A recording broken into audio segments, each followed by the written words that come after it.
TDP కార్యాలయంలో మహిళా దినోత్సవం నారా లోకేష్ ఆధ్వర్యంలో జరిపారు. ఈ సందర్భంగా ఆయన మాట్లాడుతూ ఇంటింటికి గ్యాస్ కనెక్షన్లు ఇచ్చిన ఘనత చంద్రబాబుకే దక్కుతుందని చెప్పుకొచ్చారు. మహిళలకు ఎప్పుడూ తమ ప్రభుత్వం అండగా ఉంటుందని తెలిపారు.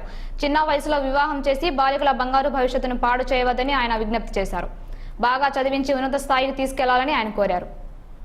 ఎవరు అభివృద్ధి చేశారు, ఎవరి వల్ల మనకి ఇంత స్వాతంత్రం వచ్చిందని మనం మర్చిపోతాం. ఎందుకంటే కొత్త సమస్యలు వస్తుంది, సహజే, సమాజంలో సహజే. సైకిల్ కొనుక్కున్నవాడికి ఏం కళ ఉంటుంది? మోటార్ బైక్ కొనుక్కోవాలని. స్కూటర్ మోటార్ బైక్ కొనుక్కున్నవాడికి కళ ఏముంటుంది? కారు కొనుక్కోవాలి. కానీ ఎక్కడ ప్రారంభం మొదలేమో మర్చిపోతాం. ఇవన్నీ మీకు ఎందుకు గుర్తు చేస్తున్నానంటే, ఇక్కడ పెద్దలందరూ కూడా చెప్పారు ఇది. ఇవన్నీ మీకు ఎందుకు గుర్తు చేస్తున్నానంటే, నిజం స్వాతంత్రం వచ్చింది మహిళలకి తెలుగుదేశం పార్టీ వల్ల. ఇక్కడ మేడం మనోహరి గారు మీరే కదండి, మనోహరి గారు. డౌట్తో చూస్తుంటే నాకే డౌట్ వచ్చింది.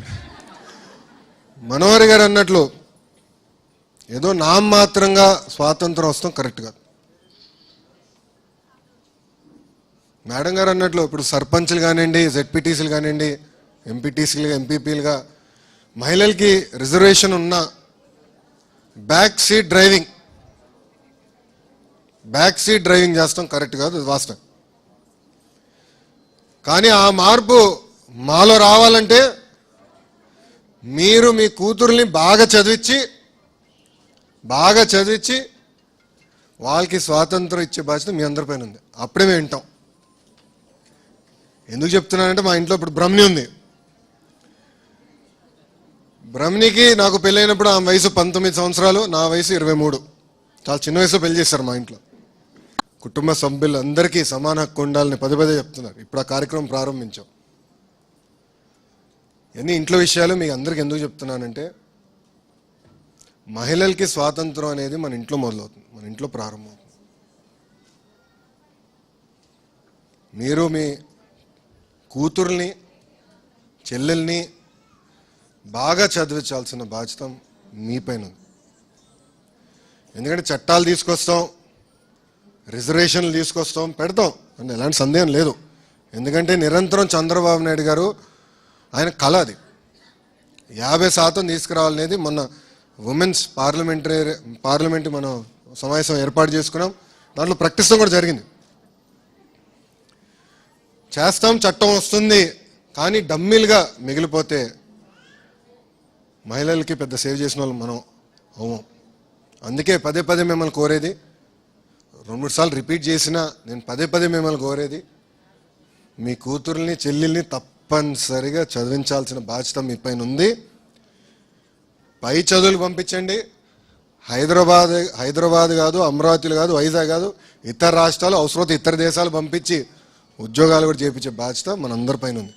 అంతేగాని చేతులు కట్టేసి నీకు వయసు వచ్చేసింది పెళ్లి చేస్తాను ఇంకంటే వాళ్ళకి నిజమైన స్వాతంత్రం రాదు. దయచేసి ఇక్కడున్న మహిళలందరికీ నేను విజ్ఞప్తి చేసేది ఇది ఒకటే. ఈరోజు హైదరాబాద్ ఐటీ రంగాల్లో ఇంతమంది మహిళలు ఉన్నారంటే ఆనాడు చంద్రబాబు నాయుడు గారు ఒక నిర్ణయం తీసుకున్నారు. చదువులో 33% మినిమం రిజర్వేషన్ మహిళలకు పెట్టాలని. ఇప్పుడు రిజర్వేషన్ అవసరం లేదు, ఎందుకంటే ఎక్కువ శాతం మహిళలే బాగా చదువుతున్నారు మాకన్నా. మార్కులు కూడా వాళ్ళకి ఎక్కువ వస్తున్నాయి. సో 33% ఆ రోజు చంద్రబాబు నాయుడు గారు పెట్టారు అనుకునే ఐటీ రంగంలో ఈరోజు చూస్తే లక్షలాది మహిళలకి ఈరోజు ఐటీ రంగంలో హైదరాబాద్ ఎక్కడికి వెళ్ళినా ఉన్నారంటే దాని ఘనత మన నాయకుడు చంద్రబాబు నాయుడు గారు. చివరిగా ఆలస్యమైంది, క్షమించండి. అనుకోలే ఇంతమంది హాజరవుతారని. చివరిగా నేను మిమ్మల్ని అందరం కోరేది ఒకటే,